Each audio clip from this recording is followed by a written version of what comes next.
Bonjour à tous, je m'appelle Paula, je milite depuis 4 ans aux côtés de One Voice, Callback Anti-Corrida et Sea Shepherd. Vouloir protéger les baleines serait-il devenu un crime? La Norvège, l'Islande et le Japon ont décidé de contourner la suspension internationale de la pêche à la baleine, sans aucune réaction des autres pays. Aujourd'hui, on accuse Paul Watson de lancer des bombes puantes sur les baleiniers illégaux.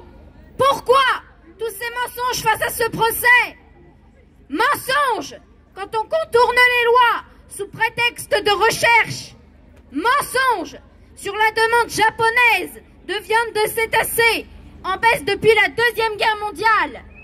Mensonges quand on informe que les manifestants pour la libération de Paul Watson sont dangereux.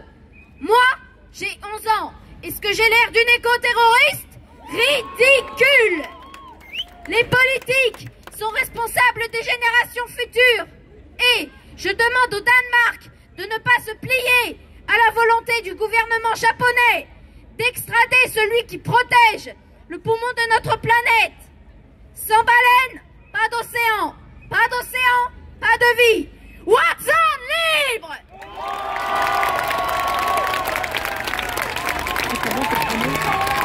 Merci.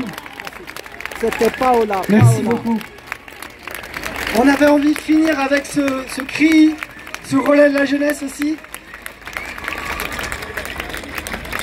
Voilà, ce rassemblement touche à sa fin. J'ai perdu Lucie. Lucie de Vaquita. On va laisser le mot de la fin à Michel de Sea Shepherd. Juste encore une fois vous remercier. Ce rassemblement il n'aurait pas dû avoir lieu. Il y a 15 jours, ça démarre d'un coup de téléphone à Lamia.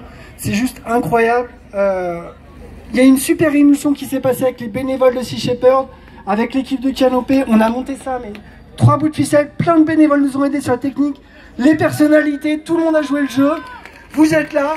Franchement, si avec ça on libère pas Paul Watson, je ne comprends plus rien. Voilà. Et les partis politiques, bien sûr. Et même Biocop que vous nous apportez de quoi manger, enfin voilà. J'oublie plein de trucs.